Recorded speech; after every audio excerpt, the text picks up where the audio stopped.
Everyone, कैसे हैं आप सब? खुश रहें, सेहतमंद रहें। आज हम बहुत ही मज़ेदार, बहुत ही आसान चॉकलेट मार्बल केक बनाएंगे, और वो भी बगैर ओवन और बगैर बीटर के।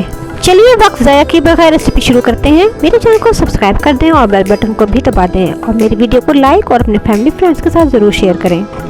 सबसे पहले एक बॉल ले लें और उसके अंदर एक अंडा डाल दें और उसे फोर्क की मदद से अच्छी तरह बीट करें। हर किसी के पास बीटर या ब्लेंडर जग नहीं होते, तो अब वो भी ये ज़बरदस्त मार्बल केक आसानी से घर पर बना लेंगे।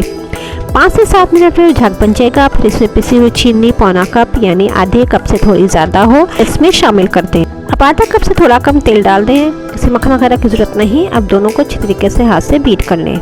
एक ही कप के हिसाब से मैं आपको मेजरमेंट बता रही हूँ, आपने इसी तरह फॉलो करना है, आपका केक परफेक्ट बनेगा। अब इसके अंदर 1 कप भरकर मैदा डाल दें। मैंने इसे छान लिया है। Half tea spoon baking powder, चुटकी भर नमक, चंद कतरे वनीला एसेंस के। अगर वनीला एसेंस नहीं है तो आप इसे स्किप कर दें। अब इन्हें चम्मच या स्पैचुला की मदद से फोल्ड करें। याद रहे बीट नहीं करना, बल्कि हल्के हाथों से फोल्ड करना है। ये देखें, ऐसी स्मूथ कंसिस्टेंसी होनी चाहिए। अगर आपका बैटर बहुत ज़्यादा गाढ़ा लगे तो 3 से 4 चम्मच नॉर्मल दूध डालकर मिक्स कर लें। अब आधा मिक्सर एक अलग बाउल में डाल दें और इसमें 1 टेबल स्पून भरकर कोको पाउडर डाल दें और अच्छी तरह से मिक्स कर लें। कोको पाउडर छान कर डालना है।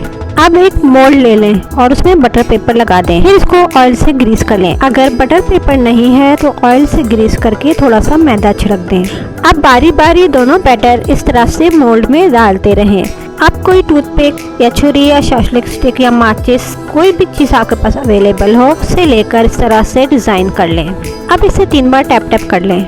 मैंने एक डेगची को 10 मिनट पहले प्री हीट मीडियम आंच पर कर लिया है, जिसके अंदर मैंने स्टील की प्लेट उल्टी करके रख दी थी। आप स्टैंड भी ले सकते हैं। अब इस मोल्ड को इसके अंदर रख दें और ऊपर एक एयर टाइट ढक्कन से कवर कर दें ताकि हीट बाहर ना निकले। 5 मिनट बाद इसकी आंच इतनी हल्की कर दें कि आग डेगची को टच करे, और 35 से 40 मिनट बाद टूथपिक या छुरी की मदद से चेक कर लें। अगर ये साफ निकला तो केक तैयार है, और अगर ये गीला निकला तो थोड़ी देर और पकने दें। देखिए, हमारा यम्मी सा मार्बल केक तैयार है। आप ज़रूर बनाएं और अपना फीडबैक दें। आप किस जगह से मेरी वीडियो देख रहे हैं, कमेंट में मुझे ज़रूर बताएं, मुझे खुशी होती है। कितना स्पंजी केक बना है, अंदर तक नरम है। वीडियो अच्छी लगी है तो इसे लाइक और अपने दोस्तों को शेयर कर दें, और मेरे चैनल को सब्सक्राइब कर दें और बेल बटन को भी दबा दें, ताकि मेरी हर नई वीडियो का नोटिफिकेशन आप तक बिल्कुल मुफ्त पहुंच जाए। Take care, bye bye.